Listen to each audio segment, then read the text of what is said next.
Friends, ये है geography का रिवीजन वीडियो। इसमें हम लोग फर्स्ट पार्ट एस्ट्रोनॉमी करने वाले हैं। इस वीडियो में हम लोग पूरा एस्ट्रोनॉमी को ख़त्म कर देंगे। तो चलिए वीडियो शुरू करते हैं। चलिए देखिए, सबसे पहले एस्ट्रोनॉमी। एस्ट्रोनॉमी क्या होता है? ब्रह्मांड का अध्ययन जो होता है उसी को हम लोग एस्ट्रोनॉमी कहते हैं। The study of universe is known as astronomy. ब्रह्मांड का अध्ययन क्या कहलाता है? एस्ट्रोनॉमी। चलिए, अब ब्रह्मांड क्या होता है? ब्रह्मांड को इंग्लिश में यूनिवर्स कहते हैं। आकाश गंगा को इंग्लिश में क्या कहते हैं? गैलेक्सी। गैलेक्सी मतलब आकाश गंगा, यूनिवर्स मतलब ब्रह्मांड। तो अब आपके जितने भी सेलेस्टियल बॉडीज आकाश में दिखाई देते हैं, मतलब जितने भी आकाशीय पिंड आपको जो दिखाई दे रहे हैं वही मिलकर ब्रह्मांड का फॉर्मेशन करते हैं। जितने सेलेस्टियल बॉडीज आपको दिखाई दे रहे हैं वही ब्रह्मांड का फॉर्मेशन करते हैं। आकाश गंगा क्या होता है? तो ये तारों का समूह होता है। इनकी संख्या करीब 100 अरब है। आकाश गंगा की संख्या कितना होता है? करीब 100 अरब। और हर एक मतलब एक आकाश गंगा में तारों की संख्या भी कितना होता है? 100 अरब। देखिए, आकाश गंगा की संख्या कितना है? 100 अरब। और हर एक आकाश गंगा में तारों की संख्या कितना है? 100 अरब। तो करीब तारा बहुत बहुत मतलब तारा अनगिनत है ब्रो। चलिए आगे चलते हैं। हमारी आकाशगंगा का क्या नाम है? मंदाकिनी। हमारी आकाशगंगा का नाम क्या है? मंदाकिनी, जिसको कि हम लोग इंग्लिश में क्या कहते हैं? मिल्की वे। मिल्की वे। हमारी आकाशगंगा का क्या नाम है? मंदाकिनी, जिसको इंग्लिश में हम लोग क्या कहते हैं?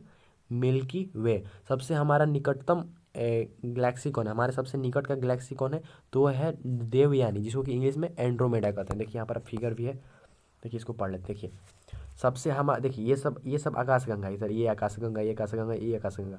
अब ऐसे करीब कितने आकाशगंगा है? 100 100 अरब करोड़। 100 अरब है, सॉरी 100 अरब करोड़ नहीं, 100 अरब है। ऐसे कितने हैं? 100 अरब है ऐसे। और हर एक एक में 100 अरब तारे भी हैं। हर एक में 100 अरब तारे भी हैं। वैसे चलिए आगे चलते हैं। देखिए, ये हमारा मंदाकिनी है, मिल्की वे गैलेक्सी है। और यहाँ से सबसे हमारा नज़दीकी कौन पड़ता है? देवयानी। नज़दीकी गैलेक्सी कौन है? देवयानी, जिसको इंग्लिश में क्या कहते हैं? एंड्रोमेडा। और भी हमारे पास में है NGC-S33। अब लेकिन हम लोग उतना ध्यान नहीं देना, बस देवयानी आप याद रखिएगा। चलिए आगे चलते हैं।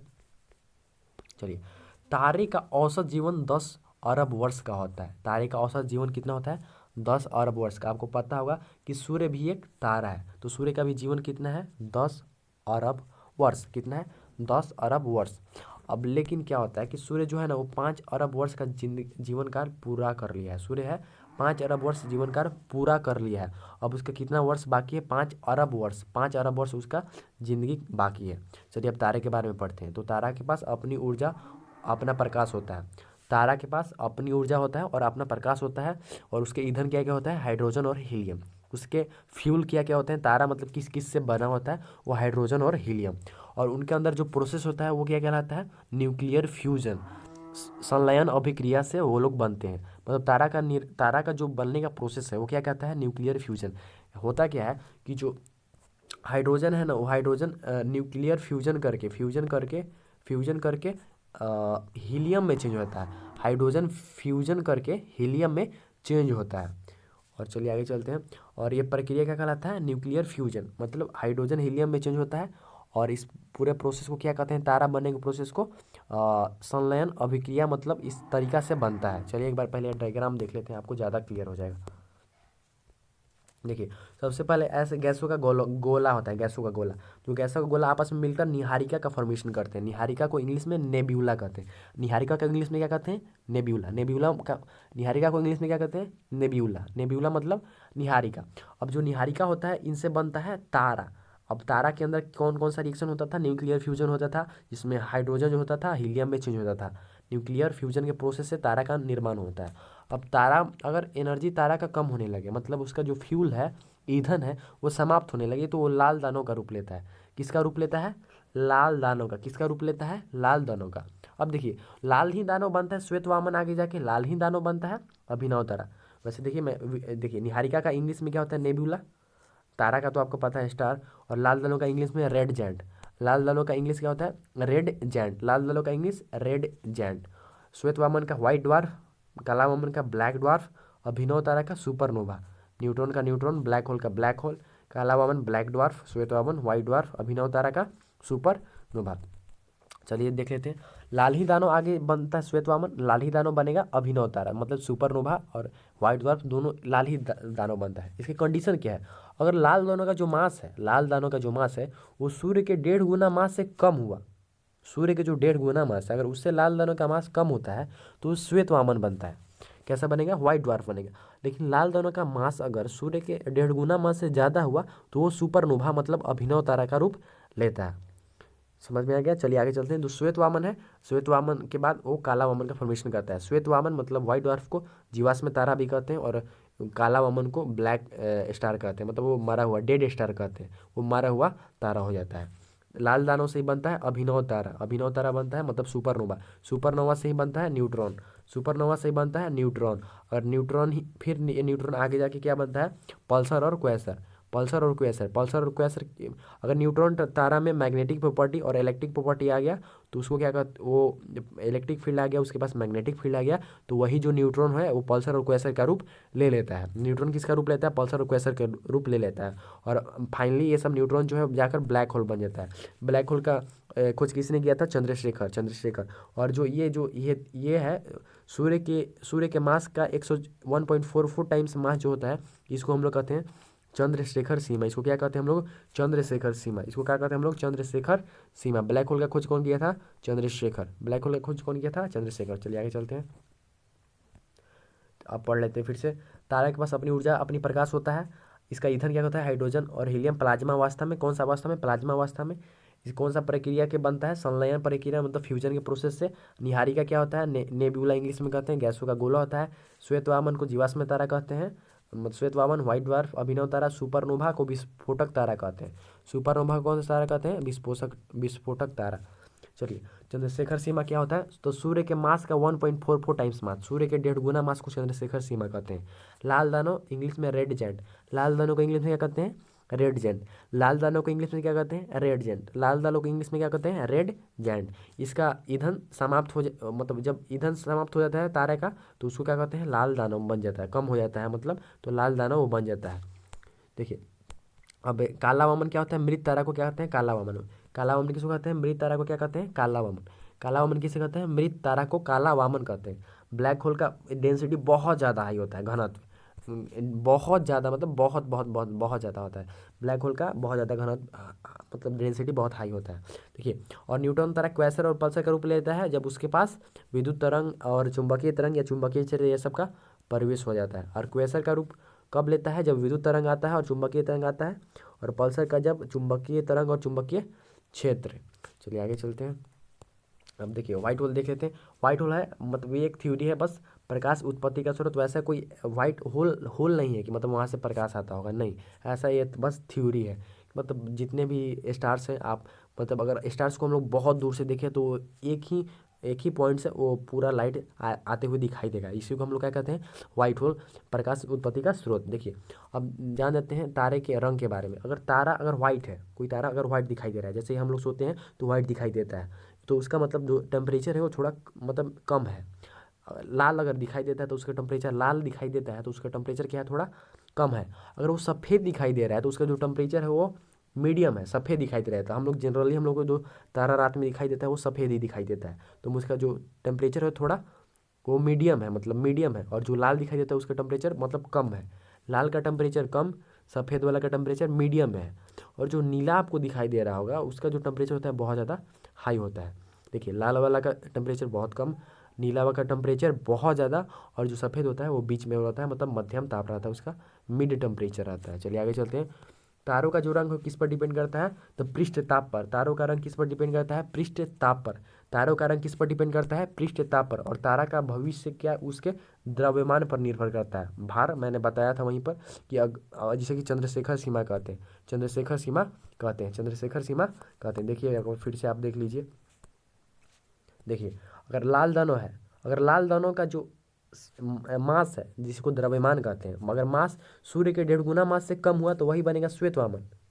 लाल दानों का मास सूर्य के 1.5 गुना मास से ज़्यादा हुआ तो वही बनेगा अभिनव तारा, सुपरनोवा। चलिए आगे चलते हैं। चलिए देखिए, ब्रह्मांड की उत्पत्ति का जो थ्योरी क्या कहलाता है? Big bang theory. इसको कौन दिया था? George Lemaitre. ब्रह्मांड की उत्पत्ति का थ्योरी क्या कहलाता है? Big bang theory. और इसको किसने दिया था? George Lemaitre, George Lemaitre, George Lemaitre. चलिए अब आगे चलते हैं। चलिए एक बार रिवाइज कर लेते हैं इसका पहले। चलिए, ब्रह्मांड का एस्ट्रोनॉमी ब्रह्मांड का अध्ययन एस्ट्रोनॉमी कहलाता है। ब्रह्मांड जितने भी आकाशीय पिंड दिखाई दे रहे हैं सेलेस्टियल बॉडीज ब्रह्मांड है। आकाशगंगा क्या होता है? तारों का समूह होता है। इसकी संख्या कितना है? 100 अरब। 100 अरब। हमारी आकाशगंगा का नाम मिल्की वे। हमारे सबसे नज़दीकी आकाशगंगा कौन सा है? एंड्रोमेडा, इंग्लिश हिंदी में देवयानी। चलिए आगे चलते हैं। तारे का औसत जीवन कितना होता है? 10 अरब वर्ष। तारे का औसत जीवन 10 अरब वर्ष। 5 अरब वर्ष जो सूर्य है उसका भी 10 अरब वर्ष होगा, क्योंकि सूर्य भी एक तारा है। तो सूर्य 5 अरब वर्ष जीवन काल पूर्ण कर लिया है और 5 अरब वर्ष अभी उसका बाकी है सूर्य का। तारा के पास अपनी ऊर्जा और अपनी प्रकाश होता है। हाइड्रोजन और हीलियम इसके ईंधन होते हैं। हाइड्रोजन हीलियम में चेंज होता है, इसको न्यूक्लियर फ्यूजन कहते हैं। निहारिका क्या होता है? गैसों का गोला। श्वेत वामन जीवाश्म तारा कहते हैं। श्वेत वामन जीवाश्म तारा श्वेत वामन। व्हाइट ड्वार्फ श्वेत वामन व्हाइट ड्वार्फ जीवाश्म तारा होता है। अभिनव तारा विस्फोटक तारा होता है।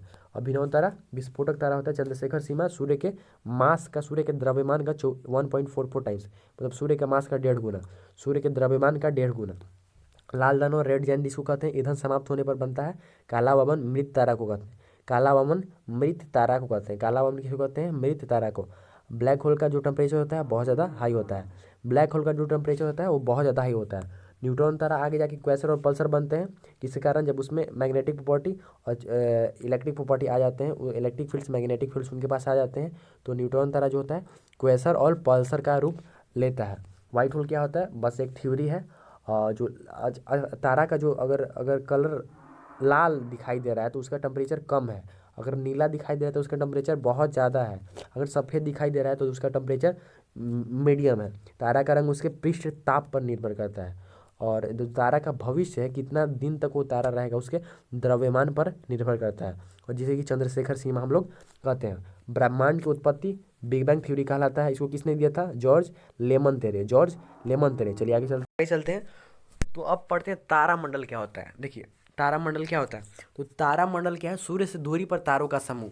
सूर्य से कुछ दूरी पर तारों का समूह, दूरी पर तारों का समूह होता है, उसी को तारामंडल कहते हैं। देखिए मैं आपको समझा दे रहा हूँ। जैसे ये सूर्य है हमारा, ये सूर्य है, यहाँ पर एक तारामंडल है, यहाँ पर एक तारामंडल है, और यहाँ पर दूसरा तारामंडल है, यहाँ पर एक तारामंडल है, और यहाँ पर दूसरा तारामंडल है।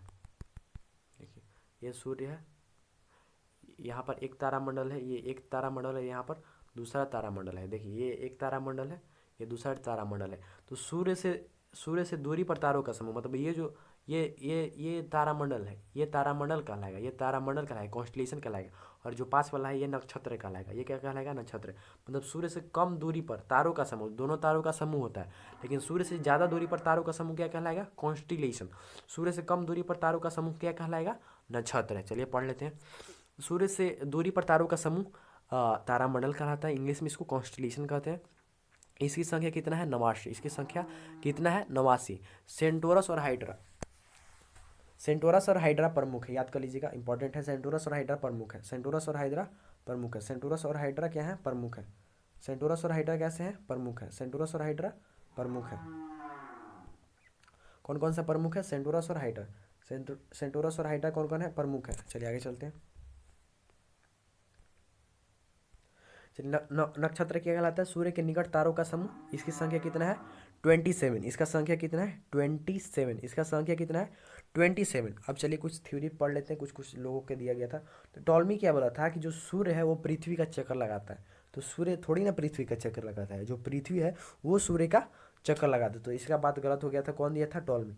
टॉल्मिया को काट दो, ये लोल था। टॉल्मी क्या था? लोल था। चलो आगे चलते हैं। कोपरनिकस ने बताया था कि पृथ्वी सूर्य की चक्कर लगाती है। कोपरनिकस ने बताया कि जो पृथ्वी है वो सूर्य की चक्कर लगाती है, बिल्कुल सही बात। कैप्लर ने ग्रहों के गति का खोज किया था। ग्रहों की गति का खोज कौन किया था? कैप्लर। ग्रहों की गति का खोज कौन किया था? कैप्लर। ग्रहों की गति का खोज कौन किया था? कैप्लर। और गलती कौन बोला था? मतलब जो सूर्य पृथ्वी के चक्कर लगाती है, गलती बात कौन बोला था? टॉल्मी लोल। कोपरनिकस क्या बताया था? जो पृथ्वी है सूर्य की चक्कर लगाती है। कोपरनिकस बोला था पृथ्वी सूर्य की चक्कर लगाती है। ग्रहों की गति की खोज कैप्लर, ये तो याद होगा। हब्बल ने ब्रह्मांड की जानकारी दिया। हब्बल ब्रह्मांड की जानकारी देता है। हब्बल ब्रह्मांड की जानकारी किसने दिया था? हब्बल। ब्रह्मांड की जानकारी कौन दिया? हब्बल। ब्रह्मांड की जानकारी हब्बल। और ई कौन बताया कि पृथ्वी गोल है? तो इसको बताने वाले दो लोग थे, अरस्तु भी बताए थे, पाइथागोरस भी बताए थे। अरस्तु भी बताए थे, पाइथागोरस भी बताए थे। लेकिन इस बात को प्रूफ कौन किया था? तो गैलीलियो। इस बात को प्रूफ कौन किया? G4 Galileo. बात को प्रूफ कौन किया था? गैलीलियो। चलिए आगे चलते हैं। देखिए ब्रह्मांड वर्ष क्या कहलाता है, तो सूर्य भी चक्कर लगाता है। सूर्य किसका चक्कर लगाता है, अपने गैलेक्सी का, अपने अपने गैलेक्सी का लगाता है। तो जो सूर्य को एक चक्कर पूरा करने में जो टाइम लगता है ना अपने गैलेक्सी का, उसी को कहते हैं हम लोग कि प्रकाश। ब्रह्मांड वर्ष, ब्रह्मांड वर्ष इंग्लिश में इसका कॉस्मोस ईयर। ब्रह्मांड वर्ष कॉस्मोस ईयर, कॉस्मोस ईयर। और ये करीब 25 करोड़ वर्ष का टाइम होता है। कितना का टाइम होता है, 25 करोड़ वर्ष। मतलब अगर सूर्य अगर परिक्रमण कर रहा है, रिवोल्यूशन कर रहा है अपनी गैलेक्सी का, तो अपने गैलेक्सी का उसके रिवोल्यूशन करने में 25 करोड़ वर्ष टाइम लग जाता है। कितना टाइम लगता है, 25 करोड़ वर्ष। जैसे जो हमारा पृथ्वी है उस सूर्य का रिवोल्यूशन करने में कितना टाइम लेता है, 365 दिन। वैसे ही ठीक उसी प्रकार जो ये सूर्य है ये अपनी गैलेक्सी का चक्कर लगाने में कितना टाइम लेता है, 25 करोड़ वर्ष। चलिए आगे चलते हैं। ठीक है, कॉस्मोस ईयर्स को क्या कहते हैं, कॉस्मोस ईयर इंग्लिश में ब्रह्मांड वर्ष, इसका कॉस्मोस ईयर को ही इंग्लिश हिंदी में ब्रह्मांड वर्ष कहते हैं। ब्रह्मांड वर्ष को इंग्लिश में क्या कहते हैं, कॉस्मोस ईयर। कॉस्मोस ईयर से कितने का होता है, 25 करोड़ वर्ष। कितने का होता है, 25 करोड़ वर्ष। देखिए खगोलीय इकाई को इंग्लिश में एस्ट्रोनॉमिकल यूनिट कहते हैं। खगोलीय इकाई को इंग्लिश में एस्ट्रोनॉमिकल यूनिट कहते हैं। ये क्या होता है, तो चलिए देख लिया। देखिए ये सूर्य और पृथ्वी के बीच की दूरी को क्या हम लोग को एस्ट्रोनॉमिकल यूनिट कहते हैं, या इंग्लिश हिंदी में खगोलीय इकाई, एस्ट्रोनॉमिकल यूनिट या खगोलीय इकाई। और ये दूरी कितना होता है, 15 करोड़ किलोमीटर। याद रखिएगा कितना होता है, 15 करोड़ किलोमीटर, 15 करोड़ किलोमीटर। चलिए, और ये अब पेरिहेलियन एपिहेलियन का क्या चक्कर है, उपसौर अपसौर, उपसौर और अपसौर, उपसौर और अपसौर। देखिए इसका ट्रिक है, इंग्लिश में अच्छा ट्रिक बन जाता है। देखिए पेरिहेलियन मतलब क्या होता है, पीएम मतलब पेरिहेलियन, ऐसे मतलब पी से स्टार्ट होता है पेरिहेलियन। तो हम लोग जनरली दोपहर के टाइम को पेरिहेलियन कहते हैं। दोपहर के टाइम को क्या कहते हैं, पेरिहेलियन। तो दोपहर के टाइम में जो सूर्य होता है कितना नज़दीक होता है, सूर्य क्या होता है दोपहर के टाइम में नज़दीक, सूर्य क्या होता है दोपहर के टाइम में नज़दीक। तो नज़दीक है तो उस टाइम को क्या कहेंगे हम लोग को, पेरिहेलियन कहेंगे। और साथ साथ में नज़दीक है मतलब कम है डिस्टेंस, दूरी। मतलब जो यहाँ पर जो ये पेरिहेलियन कब होता है, 3 जनवरी को, कम है तो 3 जनवरी। और यहाँ पर देखिए एपिहेलियन मतलब सुबह के टाइम को याद रखिएगा। एपिहेलियन मतलब देखिए इसका कोई लॉजिक नहीं है, मतलब मैं ऐसे याद करने का ट्रिक दे रहा हूँ। देखिए जो एपिहेलियन है ये सुबह के टाइम को आप समझिए कि सुबह के टाइम को एम जनरली कहा जाता है, 4 बजे 4 AM में उठे हैं, 5 AM में उठे हैं। तो सुबह का जो टाइम है इसको एपिहेलियन आप कहिएगा। तो मतलब एपिहेलियन क्या होता है, सुबह में जो सूर्य होता है बहुत ज़्यादा दूरी पर होता है। तो यहाँ पर भी देखिए बहुत ज़्यादा दूरी पर है। जब दूरी पर है तो मतलब ये टाइम भी मतलब ये 4 जुलाई को हो गया, ये ज़्यादा हो गया। और ये यहाँ पर दूरी कम होता है तो ये कम हो गया 3 जनवरी को, और ये 4 जुलाई को हो गया। तो आप मतलब ऐसे याद कर लीजिएगा, आपको याद हो जाएगा। ट्राई कीजिएगा खुद, 2 3 बार खुद ट्राई हो जाएगा, याद हो जाएगा। चलिए आगे चलते हैं। देखिए सबसे चमकीला तारा कौन सा है, साइरस। सबसे चमकीला तारा साइरस, सबसे चमकीला तारा, तारा पूछ रहा हूँ मैं, साइरस होता है। और सबसे निकटतम तारा कौन है, प्रॉक्सिमा सेंचुरी। देखिए पृथ्वी से सबसे निकटतम तारा कौन है, सूर्य। पृथ्वी से सबसे दूसरा निकटतम तारा कौन है, प्रॉक्सिमा सेंचुरी। और सूर्य से सबसे निकटतम तारा कौन है, प्रॉक्सिमा सेंचुरी। मतलब इसमें गड़बड़ाइए या नहीं, कभी कभी परीक्षा में ऐसा क्वेश्चन दे देता है। साइरस सबसे चमकीला होता है, साइरस सबसे चमकीला, और प्रॉक्सिमा सेंचुरी सबसे नज़दीक। चलिए क्षुद्र ग्रह के बारे में जान लेते हैं। क्षुद्र ग्रह क्या होता है, चलिए समझ लेते हैं कि क्षुद्र ग्रह क्या होते हैं। देखिए तो ये है हमारा प्लेनेट, कौन सा प्लेनेट है, चलिए 1 मिनट थोड़ा सा इसको कुछ कस्टमाइज कर लेते हैं हम लोग। देखिए ये प्लेनेट है हमारा मंगल। ये कौन सा मंगल प्लेनेट है, मतलब मार्स है, और ये है जुपिटर। मार्स और जुपिटर के बीच में कुछ छोटे छोटे मतलब ग्रह होते हैं जो घूमते रहते हैं, छोटे छोटे मतलब बहुत छोटे छोटे रहते हैं, वो घूमते रहते हैं। और उन्हीं को हम लोग क्या कहते हैं, क्षुद्र ग्रह। उसको क्या कहते हैं हम लोग को, क्षुद्र ग्रह। और जब ये क्षुद्र ग्रह ये उड़ते हुए पृथ्वी की तरफ आता है, अब जब तक आकाश में रहता है, मतलब वायुमंडल में जब तक रहता है तब तक यह उल्का कहलाता है। मतलब ये जो क्षुद्र ग्रह को ही उल्का कहा जाता है। कब, जब तक वो मतलब एटमॉस्फेयर में रहेगा तब तक उसको क्या कहेंगे हम लोग, उसको उल्का कहेंगे। और जब ये क्षुद्र ग्रह पृथ्वी पर आकर गिर जाएगा तो अब इसको क्या कहेंगे हम लोग, उल्का पिंड। जब यह पृथ्वी पर आकर गिर जाता है तो क्या कहते हैं, उल्का पिंड, उल्का पिंड। देखिए समझ में आ गया। ये है आपका ये है मंगल ग्रह, ये है बृहस्पति ग्रह, और इसके बीच में जो छोटे छोटे ग्रह होते हैं उसको क्या कहते हैं हम लोग? क्षुद्र ग्रह। जब क्षुद्र ग्रह अब हवा में होते हुए आता है तो उल्का कहते हैं, जब ये गिर जाता है तो उसको क्या कहते हैं? उल्का पिंड, उल्का पिंड। चलिए आगे चलते हैं। देखिए वोलाइट क्या होता है? वोलाइट देखिए जनरली जैसे कि ये कोई ये उल्का है जो कि इसका कि, एक मिनट, देखिए ये कोई उल्का है जिसका कि ये है, इसका मतलब ऐसे ऐसे घूमता है, ऐसे ऐसे घूमता है। लेकिन अगर ये उल्टी दिशा में घूमने लगे, उल्टी दिशा में घूमने लगे तो उसी को वोलाइट कहते हैं, उसी को क्या कहते हैं? वोलाइट। चलिए पूछल तारा क्या होते हैं? तो ये धूल कण के बने होते हैं। पूछल तारा क्या होते हैं? ये धूल कण के बने होते हैं। पूछल तारा ये धूल कण के बने होते हैं। कैसे बने होते हैं? धूल कण के बने होते हैं। इनका पूछ सूर्य के विपरीत दिशा में होता है, इनके पूछ सूर्य के विपरीत दिशा में होता है। जैसे कि एक बहुत इम्पॉर्टेंट है, शायद पूछ सकता है। देखिए ये हेली धूमकेतु है जो 76 वर्ष पर दिखता है। हेली नाम का धूमकेतु है जो 76 वर्ष पर दिखता है। और सबसे पहले कब दिखाई दिया था? 1986 में। सबसे फर्स्ट बार कब दिखाई दिया था? 1986 को ये सबसे फर्स्ट बार दिखाई दिया था। तो पूछल तारा समझ में आया, जैसे कि कोई तारा है और ये पीछे, और ये सब गैसों का बना होता है, और नीचे पीछे पूछ की तरफ रहता है। और मतलब ये रेयर है, बहुत ज़्यादा रेयर है। मतलब देखिए जैसे कि एक एग्जाम, ये जो हेली नाम का धूमकेतु है वो 76 वर्ष पर दिखाई देता है। चलिए आगे चलते हैं। देखिए अब ग्रह क्या होता है?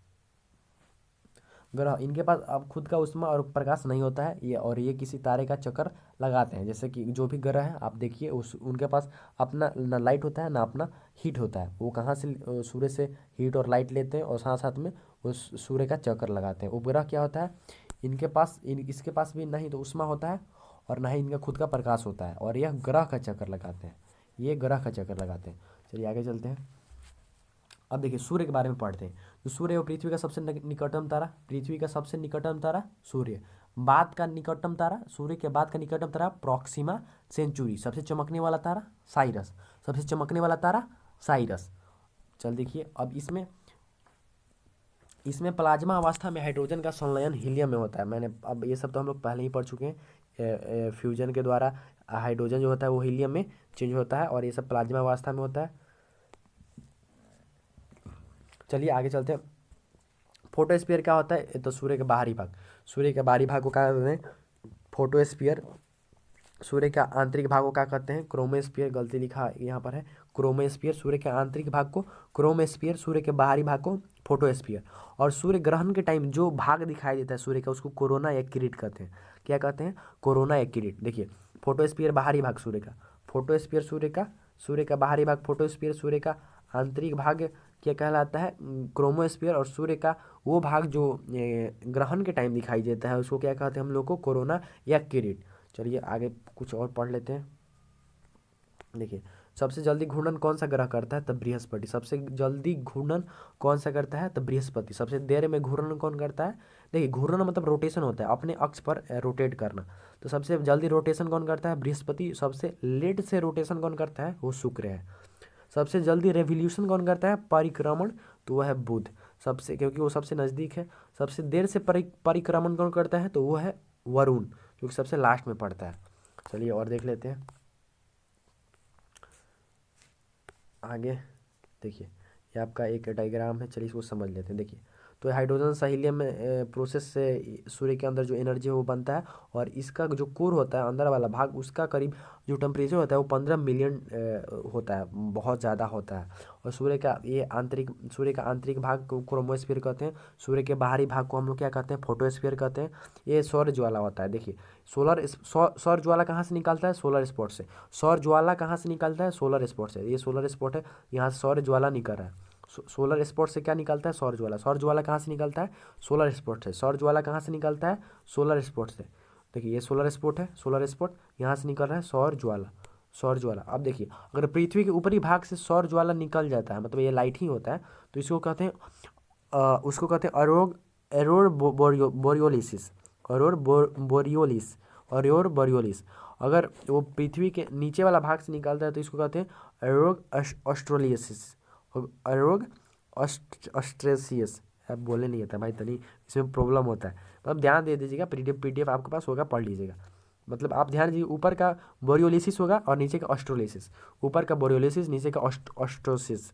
ऊपर का बोरियोलिसिस, नीचे का ऑस्ट्रोसिस। चलिए आगे चलते हैं। चलिए एक बार इसका रिवाइज कर लेते हैं। चलिए देखिए, तारामंडल कितना है 89, नक्षत्र कितना है 27। टॉलमी क्या कहा था, सूर्य पृथ्वी के चक्कर लगाता है, जो कि बिल्कुल गलत था। सबसे पहले कौन बोला कि पृथ्वी सूर्य का चक्कर लगाता है, कॉपरनिकस। ग्रहों की गति का खोज कैपलर, ग्रहों की गति का खोज कैपलर। ब्रह्मांड की जानकारी हब्बल। पृथ्वी गोल है कौन कौन बताया था, अरस्तु और पाइथागोरस। सिद्ध कौन किया कि पृथ्वी गोल है, गैलीलियो। ब्रह्मांड वर्ष का होता है, सूर्य अपने गैलेक्सी का चक्कर जितने टाइम में लगाता है उसको क्या कहते हैं, ब्रह्मांड वर्ष। 25 करोड़ वर्ष होता है, इंग्लिश में इसको कॉस्मोस्फीयर कहते हैं। खगोलीय इकाई एस्ट्रोनॉमिकल यूनिट, किसके किसके बीच की दूरी, पृथ्वी और सूर्य के बीच की दूरी। अवसर उपसौर क्या होता है, देखिए पेरिहेलियन 3 जनवरी को होता है, एपिहेलियन 4 जुलाई को होता है। चलिए आगे चलते हैं। क्षुद्र ग्रह मंगल और बृहस्पति के बीच में कक्षा में घूमते हैं, मंगल और बृहस्पति के कक्षा के बीच में घूमते हैं, या दूसरे ग्रह के टुकड़े होते हैं। कौन होता है ये क्षुद्र ग्रह, दूसरे ग्रह के टुकड़े। उल्का क्या होता है, जब पृथ्वी पर गिरता है तो वायुमंडल के घर्षण के कारण जलने लगते हैं, जिसे उल्का कहते हैं। हो गया। उल्का पिंड क्या होता है, जब उल्का पृथ्वी पर गिर जाता है तो उसे उल्का पिंड कहते हैं। वेलाइट जब विपरीत दिशा में वो घूर्णन करने लगता है। चलिए आगे चलते हैं। पूछल तारा क्या होता है, धूलकण के बने होते हैं, धूलकण के बने होते हैं, और इनका पूछ सूर्य के विपरीत दिशा में होता है। इनका पूछ क्या होता है, सूर्य के विपरीत दिशा में। चलिए आगे चलते हैं। एक हेली नाम का धूमकेतु 76 वर्ष पर दिखता है, हेली नाम का धूमकेतु 76 वर्ष पर दिखता है। ग्रह के पास अपना ऊष्मा और प्रकाश नहीं होता है, वो किसी तारे का चक्कर लगाते हैं, और उपग्रह के पास भी ऊष्मा और प्रकाश नहीं होता है, वो ग्रह का चक्कर लगाते हैं। चलिए आगे चलते हैं। सूर्य के बारे में, सूर्य का बाहरी भाग फोटोस्फीयर, सूर्य का आंतरिक भाग क्रोमोस्फीयर, सूर्य का वो भाग जो ग्रहण के समय दिखाई देता है वो कोरोना या किरीट कहते हैं। सबसे जल्दी घूर्णन कौन करता है, रोटेशन सबसे जल्दी बृहस्पति। सबसे जल्दी रोटेशन कौन करता है, बृहस्पति। सबसे लेट से रोटेशन कौन करता है, शुक्र। सबसे जल्दी परिक्रमण कौन करता है, बुध। और सबसे लास्ट में लेट से परिक्रमण कौन करता है, रिवोल्यूशन कौन करता है, वो है वरुण। चलिए आगे चलते हैं।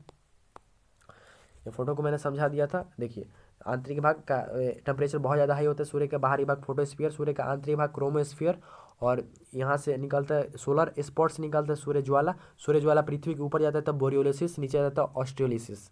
चलिए आगे चलते हैं। अब सौरमंडल के पढ़ते हैं। देखिए, सौरमंडल क्या होता है, सूर्य तथा उसके आसपास के ग्रह उपग्रह को सौरमंडल कहते हैं। सौरमंडल किसे कहते हैं, सूर्य तथा उसके आसपास के ग्रह उपग्रह को सौरमंडल कहते हैं।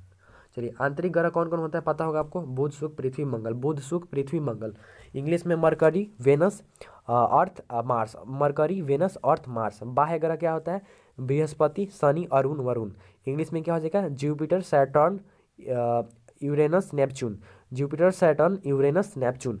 देखिए, पृथ्वी से ग्रहों का क्रम क्या है, पृथ्वी से ग्रहों का क्रम क्या है, शुक्र मंगल बुध बृहस्पति शनि अरुण वरुण, यह है पृथ्वी से ग्रहों का क्रम। देखिए, नंगी आंखों से कौन कौन दिखाई देता है, तो इसको याद कर लीजिएगा, बुध शुक्र मंगल बृहस्पति शनि। देखिए, शुक्र तो आपको याद होगा, शुक्र याद होगा, और शनि भी याद होगा। देखिए, बुध भी याद कर लीजिए, मंगल भी याद कर लीजिए, बृहस्पति भी याद कर लीजिए, खत्म। बुध शुक्र मंगल बृहस्पति शनि, रट लो भाई, बुध शुक्र मंगल बृहस्पति शनि। अब देखिए, पूरब से पश्चिम घूमने वाला 2 है, जो ग्रह होता है यहाँ, ये सेकेंड वाला इधर से और लास्ट से सेकेंड वाला दोनों होता है, शुक्र अरुण, शुक्र अरुण, शुक्र और अरुण, शुक्र और अरुण। देखिए बता दे रहा हूँ, इसको याद करने का ट्रिक जबरदस्त। देखिए, बुध के बाद वाला शुक्र और उधर से एक पहले वाला, ये दोनों उल्टा दिशा में होता है, शुक्र और अरुण, शुक्र और अरुण, शुक्र और अरुण। चलिए ऊपर चलते हैं। देखिए, आकार के अनुसार सबसे बड़ा कौन है, बृहस्पति शनि अरुण वरुण। फिर उसके बाद पृथ्वी शुक्र मंगल बुध। देखिए, एक बार ये प्रीवियस ईयर क्वेश्चन पूछता था, ये चारों दिया था, कौन कौन दिया था, ये चारों दिया था बनाने के लिए इसमें, और पूछा था कि इसमें सबसे बड़ा कौन है, तो बहुत ने सुख मार के आया था, सबको इस बहुत ज़्यादा लड़का सुख मार के आया था, लेकिन इसका आंसर क्या होगा, पृथ्वी। इसका आंसर क्या होता है, पृथ्वी। मतलब देखिए, एक बार फिर से क्रम देख लीजिए, बृहस्पति सबसे बड़ा, उसे छोटा शनि, उसे छोटा अरुण, उसे छोटा वरुण। सबसे बड़ा बृहस्पति, उसे छोटा शनि, शनि से छोटा अरुण, अरुण से छोटा वरुण, वरुण से छोटा पृथ्वी, पृथ्वी से छोटा शुक्र, शुक्र से छोटा मंगल, मंगल से छोटा बुध। चलिए आगे चलते हैं। देखिए, सबसे ज़्यादा घनत्व किसका होता है, पृथ्वी का, सबसे कम घनत्व शनि का। सबसे ज़्यादा घनत्व किसका होता है, पृथ्वी का, सबसे कम घनत्व शनि का। रात की रानी किसको कहते हैं, चंद्रमा को, चंद्रमा को रात की रानी, रात की रानी चंद्रमा। सबसे बड़ी उपग्रह गाइनामिड, सबसे बड़ी उपग्रह गाइनामिड, सबसे बड़ी उपग्रह कौन सा होता है, गाइनामिड। सबसे बड़ी उपग्रह बृहस्पति का है गाइनामिड। सबसे छोटा उपग्रह डिमोस, किसका है, मंगल का। अब लेटा ग्रह किसको कहते हैं, अरुण को कहते हैं लेटा ग्रह। लेटा ग्रह किसको कहते हैं, अरुण को कहते हैं लेटा ग्रह। चलिए आगे चलते हैं। देखिए, मरकरी के बारे में, बुध के बारे में पढ़ लेते हैं। इसमें परिक्रमण 88 दिन का होता है और इस पर वायुमंडल नहीं है, ज़्यादा इंपॉर्टेंट वायुमंडल नहीं है, याद करो यही। तापांतर यहाँ पर अधिक होता है। चलिए आगे चलते हैं। देखिए वेनस, वेनस क्या होता है, इस पर यहाँ पर दिन 243 दिन के बराबर होता है और परिक्रमण 224 दिन में करता है।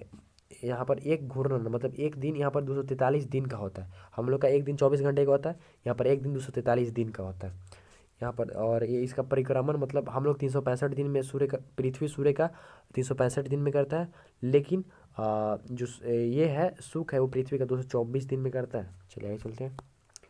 यहाँ पर सूर्य की बहुत ज़्यादा अधिकता है, जिसके कारण ये जो ग्रह है बहुत ज़्यादा चमकता है और इसीलिए इसे पृथ्वी का जुड़वा बहन कहते हैं। इसे पृथ्वी का जुड़वा कहते हैं, सबसे सुंदर ग्रह कहते हैं। इसकी चंद्रमा का समान कलाएँ होती हैं। और देखिए मतलब इसको याद कीजिएगा, पृथ्वी के बहन किसको कहते हैं, सुख को। पृथ्वी का जुड़वा किसे कहते हैं, सुख को ही कहते हैं। सबसे सुंदर ग्रह किसको कहते हैं, सुख को, क्योंकि ये चमकता हुआ दिखाई देता है। बुध और शुक्र के उपग्रह को सूर्य खींच लिया गया। इसके पास कोई उपग्रह नहीं है दोनों के पास, क्योंकि ये सूर्य के नज़दीक है और सूर्य इसके उपग्रह को खा चुका है। चलिए आगे चलते हैं। चलिए पृथ्वी के बारे में पढ़ लेते हैं। पृथ्वी का घूर्णन पता होगा 24 घंटा, 365 दिन परिक्रमण करता है, रिवोल्यूशन 365 दिन में और रोटेशन 24 घंटा में। देखिए विद्युत रेखीय व्यास क्या है, 12,756 किलोमीटर, 12,756 किलोमीटर, 12,756 किलोमीटर। विद्युत रेखीय व्यास 12,756 किलोमीटर। मतलब अगर पृथ्वी है ना, देखिए ये पृथ्वी है तो ये जो है 12,756 किलोमीटर, और जो ये है 12,714, ये 12,756 और ये है 12,714, 12,714। चलिए आगे चलते हैं। इनके बीच का अंतर कितना है, 42 किलोमीटर। बीच का अंतर कितना है, 42 किलोमीटर। चलिए घूर्णन के कारण क्या क्या होता है, दिन और रात होता है, ज्वार भाटा होता है, कोरियोलिसिस बल होता है। देखिए घूर्णन के कारण ही क्या क्या होता है, दिन और रात किस कारण होता है, रोटेशन के कारण। ज्वार भाटा जो उत्पन्न होता है वो भी रोटेशन कारण। इसमें क्वेश्चन पूछता है, देखिएगा ज्वार भाटा किस कारण होता है, due to the rotation of the earth. और कोरियोलिसिस बल जो लगता है वो किसी कारण होता है, वो भी रोटेशन के कारण। चलिए आगे चलते हैं। देखिए परिक्रमण कारण, रिवोल्यूशन के कारण क्या क्या होता है, ऋतु परिवर्तन मतलब जो मौसम चेंज होता है वो किसी कारण होता है, परिक्रमण के कारण होता है। जो ध्रुव पर 6 महीना दिन और 6 महीना रात होता है वो भी किसी कारण होता है, परिक्रमण के कारण होता है। और जो दिन रात का बड़ा या छोटा होना होता है, जैसे कि ठंडे के दिनों में रातें बड़ी करती हैं और जो गर्मी के दिन में दिन ज़्यादा बड़ा करता है। तो ये किसके कारण होता है, revolution of the earth, revolution of the अर्थ। चलिए एक बार और देख लेते हैं। देखिए घूर्णन के कारण क्या क्या होता है, एक तो पहले रोटेशन के कारण दिन रात होगा, ज्वार भाटा उत्पन्न होगा और कोरियोलिसिस बल उत्पन्न होगा। परिक्रमण के कारण कौन कौन होता है, ऋतु परिवर्तन होता है, सीजनल चेंज, ध्रुव पर 6 महीना रात और 6 महीना दिन, और दिन रात का बड़ा छोटा होना। चलिए चंद्रमा के बारे में पढ़ते हैं। पृथ्वी का जीवाश्म चंद्रमा कहते हैं, पृथ्वी का जीवाश्म चंद्रमा को, पृथ्वी का जीवाश्म चंद्रमा को, पृथ्वी का जीवाश्म किसे कहते हैं, चंद्रमा को। इसका अध्ययन सेरेनोलॉजी, चंद्रमा का अध्ययन सेरेनोलॉजी, ब्रह्मांड का अध्ययन एस्ट्रोनॉमी, ब्रह्मांड का अध्ययन एस्ट्रोनॉमी, चंद्रमा का अध्ययन सेरेनोलॉजी, चंद्रमा का अध्ययन सेरेनोलॉजी। रात की रानी चंद्रमा, रात की रानी चंद्रमा, रात की रानी चंद्रमा, रात की रानी चंद्रमा। चंद्रमा से अंतरिक्ष कैसा दिखता है, काला। और चंद्रमा पे जाएंगे हम लोग, अंतरिक्ष देखेंगे तो कैसा दिखाई देगा, काला। कैसा दिखाई देगा, काला। चंद्रमा से अंतरिक्ष कैसा दिखाई देता है, काला दिखाई देता है। देखिए चलिए आगे चलते हैं। प्रकाश का सूर्य का प्रकाश है वो आने में कितना टाइम लगता है पृथ्वी पर, 8 मिनट 20 सेकंड। ये तो याद होगा आपको, 8 मिनट 20 सेकंड। और चंद्रमा का प्रकाश 1.3 सेकंड।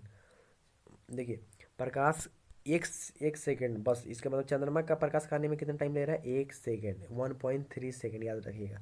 और जो प्रकाश का प्रकाश आने में कितना टाइम लगता है, 8 मिनट 20 सेकंड, 8 मिनट 20 सेकंड। चलिए आगे चलते हैं। चंद्रमा का हम लोग कितना भाग देते हैं, 59%।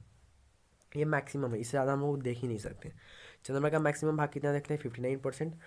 अब देखिए न्यू मून और फुल मून क्या होता है, तो इस दिन चंद्रमा नहीं दिखता है, न्यू मून के दिन चंद्रमा नहीं दिखता है, और फुल मून के दिन चंद्रमा पूरी तरह से दिखाई देता है। क्या होता है, एक ही महीने में अगर दूसरा पूर्णिमा हुआ तो ब्लू मून उसको कहते हैं। और सुपर मून क्या होता है, एक ही वर्ष में अगर दूसरा ब्लू मून आता है तो उसको क्या कहते हैं, सुपर मून करते हैं। देखिए एक ही महीने में अगर दूसरा पूर्णिमा आ गया तो उसको क्या कहेंगे, ब्लू मून कहेंगे। और अगर एक ही वर्ष में दूसरा ब्लू मून आ गया तो उसको क्या कहेंगे, सुपर मून कहेंगे। समझ में आ रहा है। अब देखिए घूर्णन के कारण क्या क्या होता है, देखिए फिर से पढ़ लेते हैं। घूर्णन के कारण दिन रात का घटना किसके कारण होता है, रोटेशन के कारण। और परिक्रमण मतलब रिवोल्यूशन के कारण क्या होता है, ऋतु का चेंज होना, मतलब सीजनल चेंज किसके कारण होता है, वो परिक्रमण के कारण होता है। परिक्रमण मतलब रिवोल्यूशन के कारण। रात बड़ा या छोटा होना ये सब किसके कारण होता है, रिवोल्यूशन के कारण। ध्रुव पर 6 महीना रात और 6 महीना दिन किसके कारण होता है, रेवोल्यूशन के कारण। बुध और सूर्य का कोई उपग्रह है, नहीं। बुध और शुक्र का कोई उपग्रह नहीं है, बुध और शुक्र का कोई उपग्रह नहीं। चलिए अब इस फिगर को थोड़ा समझ लेते हैं। देखिए यह है सूर्य आपका। सूर्य के बाद सूर्य से नज़दीक ग्रह सबसे सबसे तीव्रतम, सबसे क्षुद्रतम, सबसे निकटतम। मतलब सबसे तेज घूमने वाला, सबसे फास्टेस्ट, सबसे स्मॉलेस्ट और सबसे नियरेस्ट कौन है, बुध, जिसको कि इंग्लिश में क्या कहते हैं, मरकरी। अब देखिए देखिए जो सुख है और जो यहाँ पर जो सुख है और यहाँ पर जो देखिए यहाँ पर जो सुख है और यहाँ पर जो अरुण है, ये दोनों उल्टा दिशा में घूमता है सब, ये दोनों उल्टा दिशा में घूमता है। सूर्य भी बात बताए थे। चलिए आगे चलते हैं। देखिए इसका दोनों का घूर्णन एक दूसरे से उल्टा होता है। सबसे उल्टा कौन घूमता है, शुक्र। चमकीला ग्रह शुक्र, गर्म और सुंदर ग्रह शुक्र। 243 दिन का दिन शुक्र पर होता है। और पृथ्वी का बहन किसको कहते हैं, शुक्र को कहते हैं। चलिए आगे चलते हैं। और इस दोनों के पास कोई अपना अपना उपग्रह नहीं है, ये सब उपग्रह नहीं है, सूर्य सबको खा गया है। चलिए आगे चलते हैं। देखिए पृथ्वी का शेप कैसा है, जायोड, इसका रंग कैसा है, नीला। शेप कैसा है, जायोड, इसका रंग कैसा है, नीला। इसके पास ये मात्र एक उपग्रह कौन सा है, चंद्रमा। इसके पास मात्र एक उपग्रह कौन सा है, चंद्रमा। एक उपग्रह कौन सा है, चंद्रमा। देखिए अब उसके बाद आता है मंगल। मंगल का उपग्रह दो है, कौन कौन, फेमोस डेमोस, फोबोस डिमोस। और इसका रंग कैसा होता है, लाल। किसी कारण होता है, आयरन ऑक्साइड के कारण, अब देखिए देखिए जो मंगल ग्रह और बृहस्पति के बीच में छोटे छोटे ग्रह के टुकड़ों को हम लोग क्या कहते हैं, एस्टेरॉइड्स। एस्टेरॉइड्स को हिंदी में क्या कहते हैं, क्षुद्र ग्रह। एस्टेरॉइड्स को हिंदी में क्या कहते हैं, क्षुद्र ग्रह। चलिए आगे चलते हैं। देखिए बृहस्पति जो है इसको वैक्यूम क्लीनर भी कहा जाता है। बृहस्पति को क्या कहता है, वैक्यूम क्लीनर। तारा जैसा इसका उपग्रह जो है कितना है, 79 उपग्रह है। लेकिन जो मान्यता प्राप्त उपग्रह है वो कितना है, मात्र 16। मान्यता प्राप्त उपग्रह कितना है, मात्र 16। मान्यता प्राप्त उपग्रह कितना है, मात्र 16। देखिए इसका रंग कैसा होता है, पीला। और सबसे फास्ट मतलब सबसे तेज गति से ये घूर्णन करता है, रोटेशन करता है। कौन, बृहस्पति। सबसे तेज गति से रोटेशन कौन करता है, बृहस्पति। चलिए आगे चलते हैं। जो शनि है वो इसके पास इसको इंग्लिश में सैटर्न कहते हैं। इसका उपग्रह कौन सा है, टाइटन। इसका उपग्रह कौन सा है, टाइटन। इसका उपग्रह कौन सा है, टाइटन। देखिए बृहस्पति का उपग्रह कौन था, गैनामिड। बृहस्पति का सबसे बड़ा उपग्रह गैनामिड। और शनि का उपग्रह कौन सा है, टाइटन। शनि का उपग्रह कौन सा है, टाइटन। शनि का उपग्रह कौन सा है, टाइटन। इसके 7 छल्ले होते हैं। इसके कितने, शनि के कितने छल्ले होते हैं, 7। शनि के कितने छल्ले होते हैं, 7। शनि के कितने छल्ले होते हैं, 7। जिसके कारण ये आकाशगंगा जैसा दिखाई देता होता है। मतलब इसका डेंसिटी तो बहुत ज़्यादा कम होता है। जो इसका डेंसिटी होता है वो बहुत ज़्यादा कम होता है। डेंसिटी इसका बहुत ज़्यादा कम होता है। किसका सबसे कम डेंसिटी, कम घनत्व किसका होता है, वो शनि का होता है। इसका एक उपग्रह कौन सा है, टाइटन। और बृहस्पति का गायनामिड। बृहस्पति का उपग्रह गायनामिड। सबसे छल्ला वाला ग्रह शनि। सबसे वैक्यूम क्लीनर ग्रह किसको कहा जाता है, बृहस्पति को। लाल ग्रह मंगल को, पीला ग्रह बृहस्पति को। सबसे अधिक गति से घूमने वाला ग्रह बृहस्पति। बाह्य ग्रह कौन है, ये चारों बाह्य ग्रह है, बृहस्पति, शनि, अरुण, वरुण बाह्य ग्रह है। चलिए आगे चलते हैं। शनि के बारे में हो गया। चलिए यूरेनस के बारे में पढ़ते हैं। अरुण के बारे में, अरुण जो है उसको आधुनिक ग्रह कहा जाता है। हरा ग्रह किसे कहा जाता है, अरुण को। मीथेन वाला ग्रह किसे कहा जाता है, इसमें मीथेन की मात्रा पाया जाता है, अरुण को। लेटा हुआ ग्रह किसको कहा जाता है, अरुण को। उल्टा ग्रह किसको कहा जाता है, अरुण को। 5 छल्ले वाला ग्रह इसमें भी छल्ले होते हैं, लेकिन सबसे ज़्यादा शनि में छल्ले होते हैं। अरुण को कौन कौन सा, आधुनिक ग्रह अरुण को, लेटा हुआ ग्रह अरुण को, मीथेन वाला ग्रह अरुण को, हरा ग्रह अरुण को, उल्टा ग्रह किसको कहते हैं, अरुण को। याद रखिएगा इसका उपग्रह का नाम टाइटेनियम। इसके उपग्रह का नाम क्या है? टाइटेनिया। इसके उपग्रह का नाम क्या है? टाइटेनिया। इसके उपग्रह का नाम क्या है? टाइटेनिया। चलिए आगे चलते हैं। देखिए अब क्या है? वरुण। वरुण की अब क्या है? वरुण। तो वरुण सबसे दूर का ग्रह है और सबसे ठंडा ग्रह है। सबसे ठंडा ग्रह, सबसे दूर का ग्रह वरुण। सबसे ठंडा ग्रह, सबसे दूर का ग्रह वरुण। सबसे ठंडा ग्रह, सबसे दूर का ग्रह वरुण। चलिए देख लेते हैं कुछ इंपॉर्टेंट। देखिए ये देखिए, ये चारों जो है उसको आंतरिक ग्रह कहा जाता है। बुध, शुक्र, पृथ्वी, मंगल, इंटरनल प्लैनेट्स। Internal planets. और जो ये बृहस्पति, शनि, अरुण, वरुण, इसको आउटर प्लैनेट कहा जाता है। एक्सटर्नल प्लैनेट्स, इसको आउटर प्लैनेट कहा जाता है। और बीच में जो घूमता है सब, इसको क्या कहा जाता है? मंगल और बृहस्पति के बीच में एस्टेरॉइड्स बहुत सारा घूमते रहता है, एस्टेरॉइड्स। इसका सीक्वेंस कैसा है? मर इसका सीक्वेंस कैसा है? Mercury, Venus, Earth, Mars, Jupiter, Saturn, Uranus, Neptune. Mercury, Venus, Earth, Mars, Jupiter, Saturn, Uranus, Neptune. और हिंदी में क्या हो जाएगा? बुध, शुक्र, पृथ्वी, मंगल, बृहस्पति, शनि, अरुण, वरुण। चलिए देखिए आपका एक बार सब हो गया। चलिए तो एक बार रिवाइज कर लेते हैं फटाफट। ब्रह्मांड का अध्ययन क्या कहता है? एस्ट्रोनॉमी। ब्रह्मांड का अध्ययन एस्ट्रोनॉमी। चलिए ये सब पता है। अरब कितना है? 100 अरब। आकाशगंगा कितना है? 100 अरब। हमारी आकाशगंगा का नाम मंदाकिनी। और सबसे नियरेस्ट कौन है? देवयानी, जो इंग्लिश में एंड्रोमेडा कहते हैं। तारे का जीवन कितना है? 10 अरब वर्ष का जीवन होता है। पृथ्वी का कितना सूर्य का कितना बचा है? 5 अरब वर्ष सूर्य का बचा है। चलिए एक बार फिगर समझ लीजिए। नेबुला, नेबुला से बनता है स्टार। स्टार से बनता है रेड जायंट। स्टार से बनता है रेड जायंट। रेड जायंट से बनता है वाइट ड्वार्फ। और यही रेड जायंट से बनता है सुपरनोवा। सुपरनोवा से बनता है न्यूट्रॉन। न्यूट्रॉन से ही बनता है पल्सर, क्वेसर। और न्यूट्रॉन से बनता है ब्लैक होल। वाइट ड्वार्फ से बनता है ब्लैक ड्वार्फ। वाइट ड्वार्फ से ही बनता है ब्लैक ड्वार्फ। चलिए फिर आते हैं यहाँ पे। निहारिका, गैसों का गोला, श्वेतवामन, जीवाश्म तारा कहते हैं। अभिनव तारा को विस्फोटक तारा। चंद्रशेखर सीमा, सूर्य के मास का 1.5 गुना। लाल दानव ईंधन समाप्त होने पर बनता है। काला वामन, मृत तारा को कहते हैं। ब्लैक होल उच्च घनत्व होता है, बहुत ज़्यादा घनत्व। और न्यूट्रॉन तारा से बनता है क्वेसर, पल्सर। कब? जब इसमें मैग्नेटिक प्रॉपर्टी और इलेक्ट्रिक प्रॉपर्टी आ जाता है। वाइट होल ऐसी है, लाल अगर है तो उसका ताप कम है, सफ़ेद है तो उसका ताप मीडियम है, और ब्लू है तो उसका ताप बहुत ज़्यादा अधिक है। तारों का रंग किस कारण होता है? पृष्ठताप के कारण। पृष्ठताप पर निर्भर करता है। ब्रह्मांड की उत्पत्ति क्या कहता है? Big bang theory. Big bang theory, big bang theory कौन दिया था? George lemon. आगे चलते हैं। तारामंडल आपको पता है, तारों का समूह दूरी पर, तारों का समूह नज़दीक, नक्षत्र कहलाता है। तारामंडल की संख्या 89, नक्षत्र की संख्या 27। टॉलमी कहा था कि सूर्य जो है वो सूर्य चक्कर लगाता है पृथ्वी का। गलत बात था। कॉपरनिकस बताया था। कॉपरनिकस बताया कि पृथ्वी सूर्य की चक्कर लगाता है। सही बात। ग्रहों की गति की खोज कैप्लर किया था। ब्रह्मांड की जानकारी किसने दिया था? हब्बल ने दिया था। पृथ्वी गोल है कौन कौन बोला था?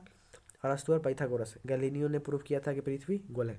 ब्रह्मांड वर्ष किसको कहते हैं? 25 करोड़ वर्ष को ब्रह्मांड वर्ष कहते हैं। खगोलीय इकाई 15 करोड़ किलोमीटर। चलिए आगे चलते हैं।